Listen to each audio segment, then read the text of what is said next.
ഉമ്മൻചാണ്ടി മുഖ്യമന്ത്രിയായിരിക്കുന്ന സമയത്ത് അന്നത്തെ ഉന്നത വിദ്യാഭ്യാസ കൗൺസിൽ വൈസ് ചെയർപേഴ്സണായിരുന്ന TP ശ്രീനിവാസനെ ഒരു SFI നേതാവ് തല്ലി. ഇപ്പോൾ സ്വകാര്യ സർവകലാശാലകൾക്ക് അനുമതി നൽകാൻ പിണറായി വിജയന്റെ നേതൃത്വത്തിലുള്ള ഇടതുപക്ഷ മുന്നണി സർക്കാർ തീരുമാനിച്ചതോടെ ആ സംഭവം വീണ്ടും ചർച്ചാ വിഷയമായി. അന്ന് സ്വകാര്യ സർവകലാശാലകൾ അടക്കമുള്ള വിദ്യാഭ്യാസ രംഗത്ത് വരുത്തേണ്ട മാറ്റങ്ങളെക്കുറിച്ച് ചർച്ച ചെയ്യുന്നതിന് സംഘടിപ്പിച്ച ഒരു ആഗോള വിദ്യാഭ്യാസ സംഗമത്തിൽ പങ്കെടുക്കുന്നതിന് വന്നപ്പോഴാണ് TP ശ്രീനിവാസനെ SFIക്കാര് കൈകാര്യം ചെയ്തത്. അതിപ്പോ പറഞ്ഞല്ലോ, സ്വകാര്യ സർവകലാശാലകൾ നടപ്പാകാൻ പോകുന്ന പശ്ചാത്തലത്തിൽ വീണ്ടും ചർച്ചാ വിഷയമായി. അപ്പോൾ SFIയുടെ സംസ്ഥാന സെക്രട്ടറി സഹാവ് ആർഷോ അന്ന് പ്രയോജനമില്ലാതെ പോയ ഒരു പഴയ കാപ്സ്യൂള്, ഒരു ന്യായീകരണ ക്യാപ്സ്യൂള് പൊടി തട്ടി മിനുക്കി എടുത്തുകൊണ്ട് രംഗത്ത് വന്നിരിക്കുകയാണ്. TP ശ്രീനിവാസൻ അന്ന് SFIക്കാരെ എന്തോ ചീത്ത പറഞ്ഞു. മുമ്പിൽ വന്നതിൽ നിന്ന് തന്തയ്ക്ക് പറഞ്ഞാൽ പിന്നെ തല്ലാതെ എന്തു ചെയ്യും എന്നാണ് ഇപ്പോ സഹാവ് ചോദിക്കുന്നത്. അന്നത്തെ SFI നേതാക്കൾ ഈ ന്യായീകരണം പറഞ്ഞതാ. അന്ന് നമ്മുടെ ഈ ആർഷോ SFIയിലൊക്കെ ആയിട്ടുണ്ടോ എന്ന് പോലും നമുക്കറിയില്ല. അതായത് പഴയതും പൊക്കി പിടിച്ചോണ്ട് വരിക.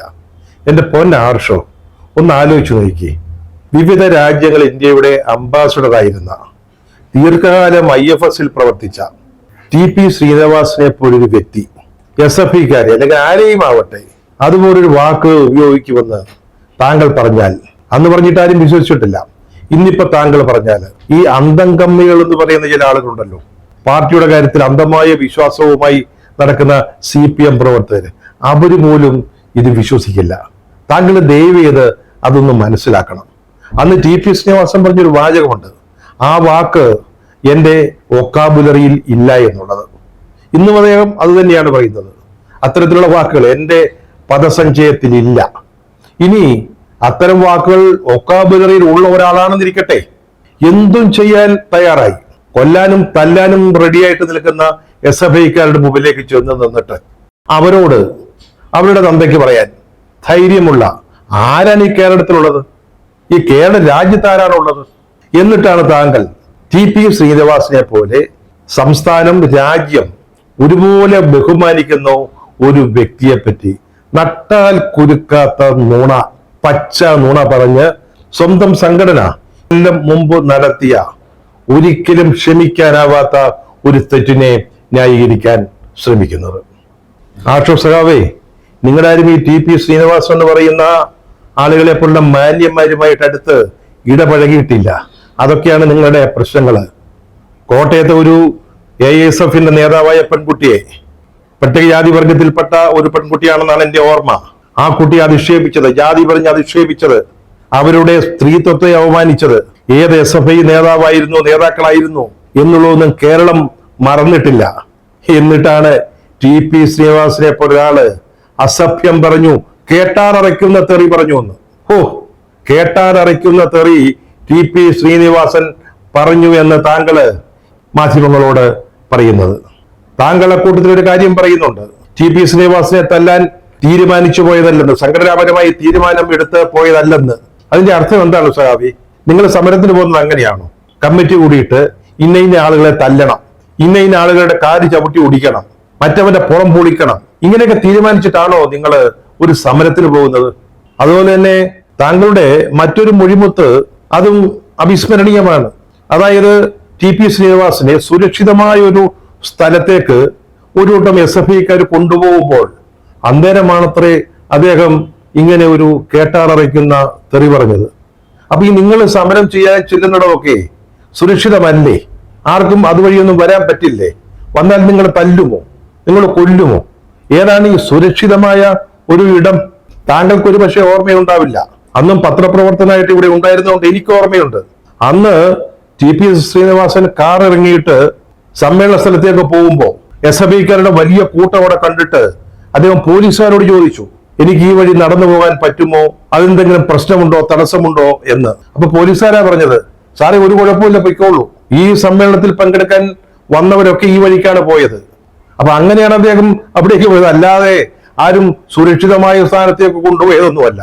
അപ്പൊ നിങ്ങൾക്ക് ലക്ഷ്യമുണ്ടായിരുന്നു, നിങ്ങൾക്ക് ടി പി ശ്രീനിവാസനെ തല്ലണമെന്ന ഉദ്ദേശം ഉണ്ടായിരുന്നു. കമ്മിറ്റി കൂടി തീരുമാനിച്ചു എന്നൊന്നും എനിക്കറിഞ്ഞുകൂടാ. ആ ഉദ്ദേശം ഉണ്ടായിരുന്നു, അതുകൊണ്ടാണ് നിങ്ങൾ തല്ലിയത്. എന്നിട്ട് പിന്നീട് എന്താ സംഭവിച്ചെന്നുള്ളത് താങ്കൾക്ക് അറിയുമായിരിക്കില്ല. അന്ന് ടി പി ശ്രീനിവാസന് വേണ്ട എസ്കോർട്ട് കൊടുക്കാതിരുന്നതിന്റെ പേരില് ഇതുവഴി പോയാൽ കുഴപ്പമില്ല എന്ന് പറഞ്ഞ് അദ്ദേഹത്തെ ആ വഴിക്ക് വിട്ടതിന്റെ പേരില് കുറെ പോലീസുകാരെ ഡിസ്മിസ് ചെയ്യാൻ അന്നത്തെ ഗവൺമെന്റ് തീരുമാനിച്ചതാ, ഉമ്മൻചാണ്ടി സർക്കാർ. പക്ഷെ അന്ന് ടി പി ശ്രീനിവാസൻ ചീഫ് സെക്രട്ടറിക്ക് ഒരു കത്തെഴുതി, എനിക്കുണ്ടായ ഈ സംഭവത്തിന്റെ പേരില്, അപമാനത്തിന്റെ പേരില്. അദ്ദേഹത്തെ അടിച്ച് നിലത്തിടുകയാണ് ഉണ്ടായത്. ഒരൊറ്റ അടിക്ക് അദ്ദേഹം നിലത്ത് വീണു. SFIയുടെ അന്നത്തെ ജില്ലാ വൈസ് പ്രസിഡന്റ് ആയിരുന്ന ഒരാളായിരുന്നു ആ കേസിലെ പ്രതി. എനിക്ക് സംഭവിച്ച ഈ അപമാനത്തിന്റെ പേരിൽ അല്ലെങ്കിൽ മർദ്ദനത്തിന്റെ പേരിൽ ഒരു പോലീസുകാർക്കുമെതിരെ നടപടിയെടുക്കരുത് ചീഫ് സെക്രട്ടറിക്ക് ടി പി ശ്രീനിവാസൻ കത്തെഴുതി. എനിക്ക് പേഴ്സണലായിട്ട് അറിയാവുന്നത് കൊണ്ട് പറയുകയാ. അന്ന് നടന്ന അടി ടി പി ശ്രീനിവാസനോ അല്ലെങ്കിൽ അന്നത്തെ ഉമ്മൻചാണ്ടി സർക്കാരിന്റെ നയത്തിനോ എതിരായിട്ടുള്ളൊരു പ്രതികരണമായിരുന്നില്ല എന്നാണ് താങ്കൾ പറഞ്ഞത്. പിന്നെ എന്തിനാണ് SFIക്കാരവിടെ പോയത്? അവിടെ ആഗോള വിദ്യാഭ്യാസ സംഗമം നടക്കുമ്പോ പിന്നെ നിങ്ങൾ എന്തിനാണ് പുറത്തു പോയി നിന്ന് ബഹളം കൂട്ടിയത്, തടസ്സമുണ്ടാക്കിയത്? താങ്കൾ ഇപ്പോൾ പറയുന്നു ടി പി ശ്രീനിവാസനെ തല്ലിയതൊരു മഹാ അപരാധമൊന്നുമല്ല, തെറ്റൊന്നുമല്ല എന്ന്. സാറേ, ഇത് മഹാപരാധം പോയിട്ടൊരു ചെറിയ അപരാധം പോലുമല്ല. SFIയെ സംബന്ധിച്ചുള്ള ഒരു തെറ്റൊന്നുമല്ല, ഇതൊരു സൽകൃത്യമാണ്. അത് കേരളത്തിലെ ജനങ്ങൾക്ക് അറിയാവുന്ന കാര്യമാണ്. ടി പി ചന്ദ്രശേഖരൻ എന്ന് പറയുന്ന ഒരു പഴയ സഖാവിനെ 52 വെട്ടുവെട്ടി കൊന്നിട്ട് അതിൽ ലവലേശം കുറ്റബോധമില്ലാത്ത ഒരു പാർട്ടിയുടെ പോഷക സംഘടനയായ SFIക്ക് ടി പി ശ്രീനിവാസനെ തല്ലിയത് മഹാ അപരാധമാകുമോ, തെറ്റാകുമോ? അതിനുവേണ്ടി താങ്കൾ മാപ്പ് ചോദിക്കുകയോ? സഖാവ് ആർഷോ ടി പി ശ്രീനിവാസനെ തല്ലിയതിന്റെ പേരില് എന്തിനു മാപ്പ് ചോദിക്കണം? അന്ന് എതിർത്ത സ്വകാര്യ സർവകലാശാല ഇത് നിങ്ങളുടെ പാർട്ടി തന്നെ കൊണ്ടുവരുമ്പോ, ഗവൺമെന്റ് തന്നെ കൊണ്ടുവരുമ്പോ ടി പി ശ്രീനിവാസനെ തല്ലിയതിന് മാപ്പ് ചോദിക്കണമെന്ന് ഞാനടക്കമുള്ളവർ പറഞ്ഞതാ. ഞാനത് പിൻവലിച്ചു.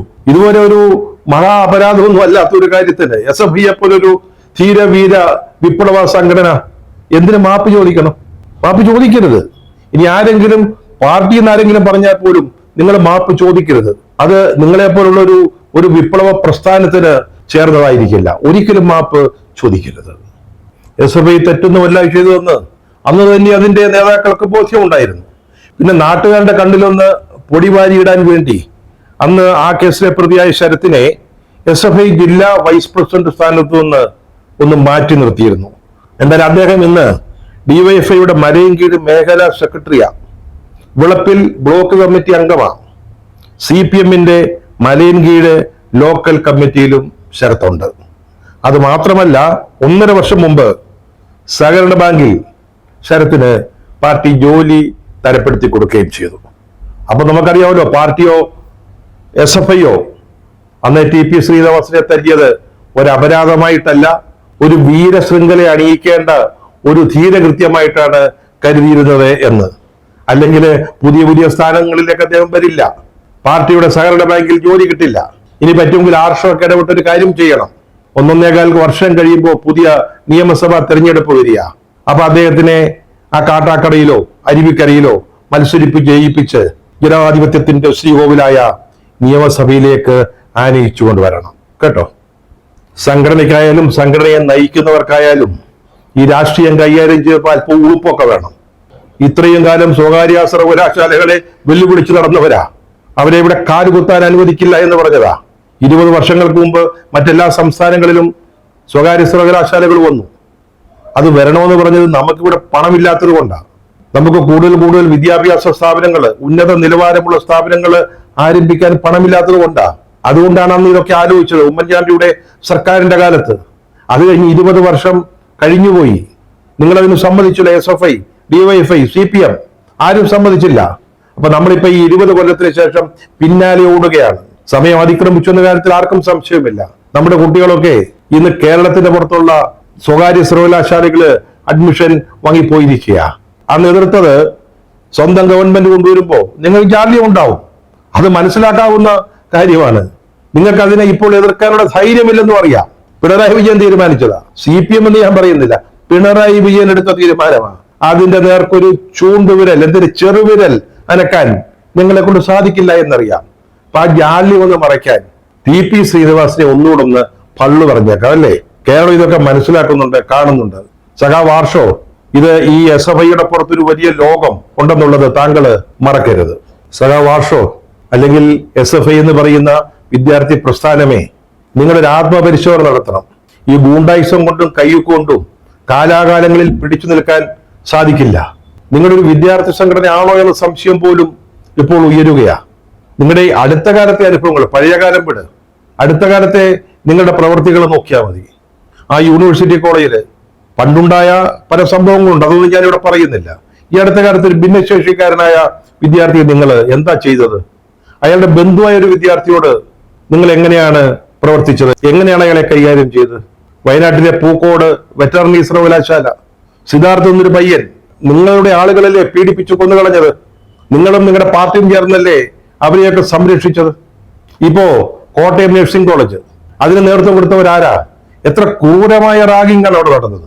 യാതൊരു മനുഷ്യത്വവും ഇല്ലാത്ത രീതിയിൽ, നികൃഷ്ടമായ രീതിയിൽ ക്രൂരമായി സഹജീവികളെ റാഗ് ചെയ്ത പീഡിപ്പിച്ച സംഭവം കേരള ഗവൺമെന്റ് നഴ്സിംഗ് സ്റ്റുഡൻസ് അസോസിയേഷന്റെ നേതാക്കൾ അടക്കമുള്ളവരാണ് അത് ചെയ്തത്. അത് SFIയുമായിട്ട് ബന്ധമുള്ളതാണെന്ന് ആർക്കാണ് അറിയാത്തത്? അതിന്റെ പല നേതാക്കളും SFIയുടെ പല കമ്മിറ്റികളില് നേതാക്കന്മാരായിട്ടും ഭാരവാഹികളായിട്ടും ഇല്ലേ? മെഡിക്കൽ കോളേജിലും നഴ്സിംഗ് കോളേജിലും ഒക്കെ SFI ആയിട്ടല്ലല്ലോ, മറ്റിതുപോലുള്ള പേരുകളിലല്ലേ പ്രവർത്തിക്കുന്നത്. ഇപ്പൊ താങ്കളുടെ തള്ളി പറയാ താങ്കളുടെ സംഘടനയെ. അതുകൊണ്ടൊന്നും ഈ പാപഭാരം, കുറ്റഭാരം നിങ്ങൾക്ക് ഒഴിച്ചു കളയാൻ പറ്റില്ല. അവിടെ ആ കോളേജിലേക്ക് വിദ്യാർത്ഥികളെ മാർച്ച് നടത്തിയത് കൊണ്ടും പ്രയോജനമില്ല. കോളേജുകളിലെ ഇടിമുറി ഉണ്ടാക്കുക, അവിടെ എതിരാളികളെ കൊണ്ടൊന്ന് അടിച്ചു ശരിപ്പെടുത്തുക. നിങ്ങൾക്ക് മൃഗീയമായ ഭൂരിപക്ഷമുള്ള കയ്യുകൊണ്ട് എന്തും നേടാൻ സാഹചര്യമുള്ള കോളേജുകളിൽ എതിർ സംഘടനകളെ പ്രവർത്തിക്കാൻ അനുവദിക്കാതിരിക്കുക. ഇതൊക്കെ ഒരു ജനാധിപത്യ രാജ്യത്ത് പ്രവർത്തിക്കുന്ന ഒരു വിദ്യാർത്ഥി സംഘടനയ്ക്ക് പറ്റിയതാണോ? ഏകാധിപത്യ രാജ്യത്തിലാണെങ്കിൽ നമുക്ക് കുഴപ്പമില്ല. നിങ്ങൾ ശരിക്കും വിദ്യാർത്ഥി സംഘടനയാണോ? അതൊരു ഗുണ്ടാ സംഘമാണോ? അങ്ങനെയാണ് ആളുകളെ പലരും പറയുന്നത്. സഖാവാർഷോ, നിങ്ങളൊരു കാര്യം ആലോചിക്കണം. നിങ്ങളുടെ പ്രതിനിധാനം ചെയ്യുന്നത് കേരളത്തിലെ വിദ്യാർത്ഥികളെയാ. അവര് നാളെയുടെ പൗരന്മാരാ. നാളെ ഈ സംസ്ഥാനത്തെയും രാജ്യത്തെയും ഒക്കെ നയിക്കേണ്ടത്, മുന്നോട്ട് കൊണ്ടുപോകേണ്ടത് അവരാണ്. അവരെ ഉത്തരവാദിത്വ ബോധമുള്ള പൗരന്മാരാക്കി വളർത്തിക്കൊണ്ടുവരാനാണ് നിങ്ങൾ ശ്രമിക്കേണ്ടത്.